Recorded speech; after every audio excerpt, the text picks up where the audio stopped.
Team fighting as a topic can be very complex because it's going to change from game to game, comp to comp, whatever champion you're playing, whatever your role you're playing, you're going to be doing a lot of things that are very different.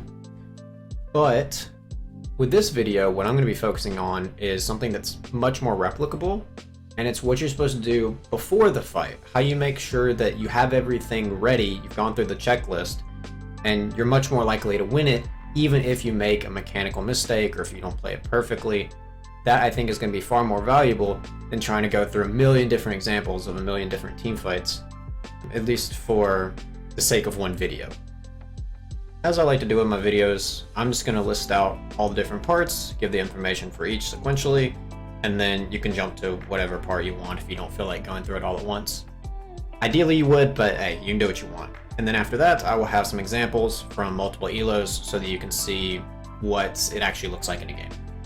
Especially in solo queue, you're probably not going to consistently have all of these conditions met, but you can at least try to get as many as possible so that it gives you a higher chance. Now let's talk about what makes the fight go wrong, at least usually. There's number disadvantage, such as somebody gets caught, somebody doesn't show up, especially if that's you. Red team has scored an ace. It could be long cooldowns, don't have summoner spells, missing a core ability, especially in ultimate, your Gale Force, GA, whatever item is on cooldown, or you didn't get blue buff or red buff, because even those can be significant in a team fight. Another reason, waves weren't pushed out in advance, and that's an easy way to create a numbers advantage, have someone have to go deal with that wave or they're going to miss a ton of minions. Another reason, didn't recall at the correct time, so you're missing resources, or you didn't spend all of your gold, so you're down items that you could have had in the fight. Lastly, not getting vision in the right places or at the right time, which can again go back to the numbers disadvantage of very easy for somebody to get caught if that's not done properly. How do you prevent a numbers disadvantage, or create, even better, a numbers advantage for yourself? The main thing you need to do at the start of anytime you're making a decision, count the available amount of allies that can be at the fight on time versus how many enemies can realistically be there. Once you've determined that, then you try to find a way to get a pick. That's one way to make it to where there are less enemies that can show up, or prevent your teammates from getting caught, making sure they're all rotating on time, plenty of pings ahead of time, making sure you're rotating as well.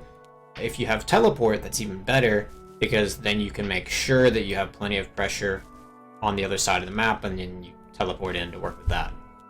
Long cooldowns.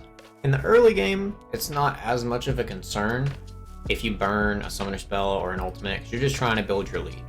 But once you have to start worrying about objectives and major team fights, it does become more important that you consider if your summoner spell, ultimate, whatever, is really worth using at that time. If you're only getting 100 gold off of, I don't know, a 0-5 opponent, it's probably not worth it if you're going to be down that summoner spell in a fight.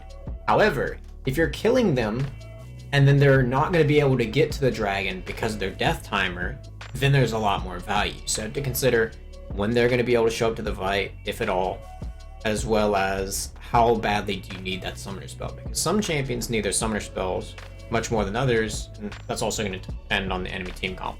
To clarify, there are some times where it'll give you such a significant gold amount that it can turn into an item spike before the fight that could be worth doing. For example, if the opponent has a really big shutdown, like let's say 700 gold, you kill them and then it turns into finishing your third item, that's definitely going to be worth it because you're going to be far more useful in that fight. Don't forget to track your opponent's summoners, as well as looking at your own teammates' summoners or ultimates, whatever, the list from before. Seeing what you have to worry about in the fights, as well as what your teammates are able to back you up with. Because if you go into the fight and you didn't realize until after the fight's over that your teammate was missing flash, well, that's a pretty big deal and you might have lost the fight because of it. Wave state.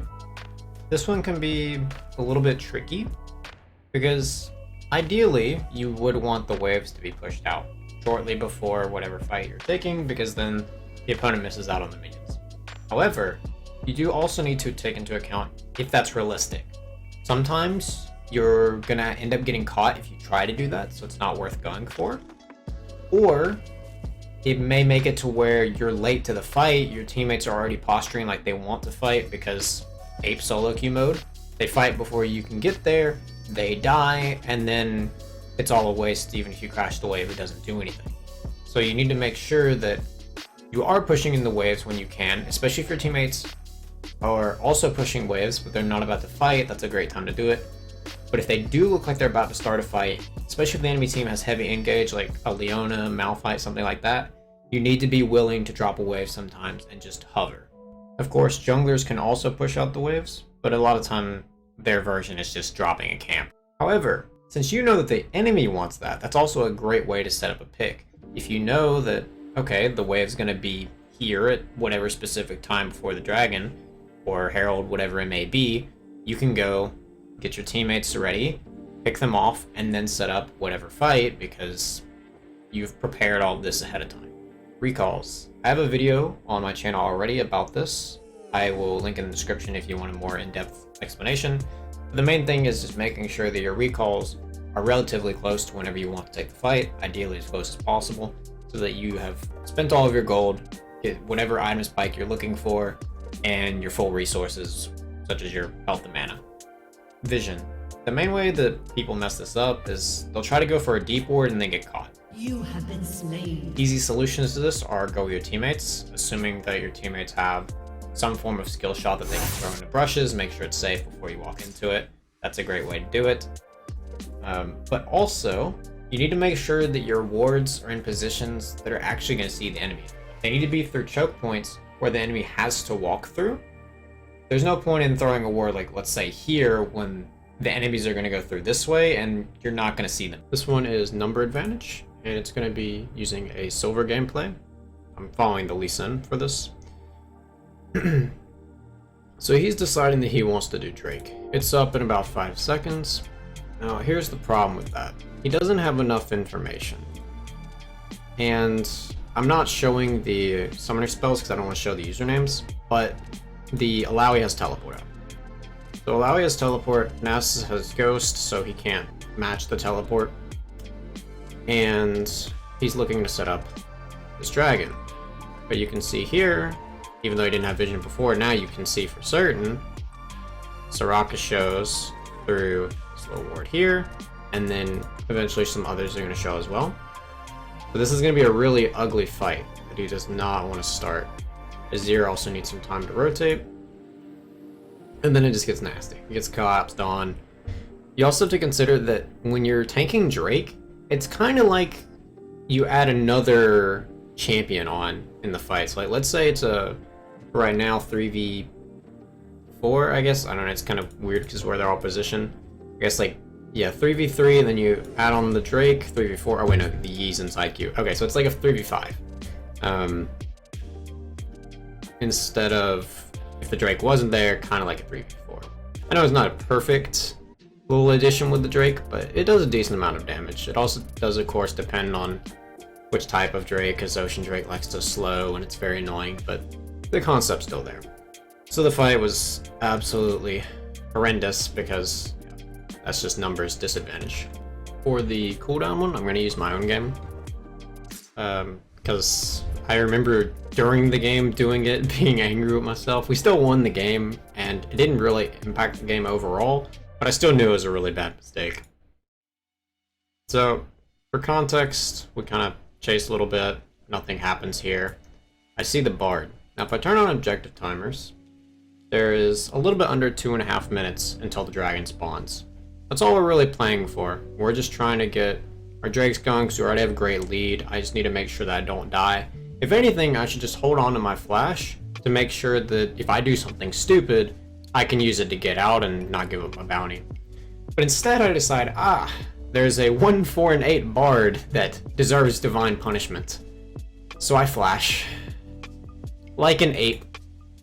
He just E's out anyway, and then now I have no flash for the Drake fight. As I said, we still won the game. It didn't impact the game directly, but in other games it definitely could, and overall it's just a really bad mistake. This example is using a platinum game. So the Lee Sin goes for a bot lane gank. Doesn't really do a whole lot. but they chunked them a little bit. Lee Sin then thinks, oh, I ganked bot, I'm gonna go do dragon. So here's the problem. He didn't kill them. And the wave, when he went for the gank, or pseudo gank, he didn't crash anything. I guess technically this one minion crashed, but in reality, he's not doing that much to hold them here. Now, if he timed it differently, to where, let's say, he was helping them crash this wave, and then the enemy team has to deal with the wave while he goes to Drake and his bot laners can help him, then it would be easier to do. It would also allow time for Jax to run down mid lane, or yeah, because Cassiopeia's top. So Jax could go run down mid lane, catch the wave, and then potentially help with the Drake as well. But none of that is occurring here. He's just starting the Drake. Sinnr can easily walk down. As I said before, the wave has not crashed yet. So the Ezreal and Amumu, if they wanted to, they could go and check out the Drake in time. Especially since they have a ward here, so they can very easily go and try to mess with him. What ends up happening is Ezreal ults and steals it anyway, but it's completely unrelated to the whole point I'm trying to explain. In this example, I will be following the gold Veigar support that is looking to get a ward around Drake, but the problem is that realistically he can't do that. It's just not possible. He's going to end up dying in order to try to get it. If he does, he walks down, he goes for a ward in this brush, as well as a ward on the Drake. Now, the enemies already were showing on the map before he started walking through here. Yet he continued to proceed, and now is positioned where he could have very easily died. He didn't have vision of this brush, so someone could have been in there, and he should just die immediately. Now he does still die, not because the enemies were where they could have been, and he just messed up the cage. But the point is the same, that there's absolutely no argument that this is worth doing. It's just going to turn into a death regardless. I really appreciate anyone that made it this far into the video. I know it took a while to get this video out. It took significantly longer than I originally wanted to. I try to get at least one video out a week, but it happens. It's near the end of the season, whatever. Regardless, thank you for watching. See you next time. Peace.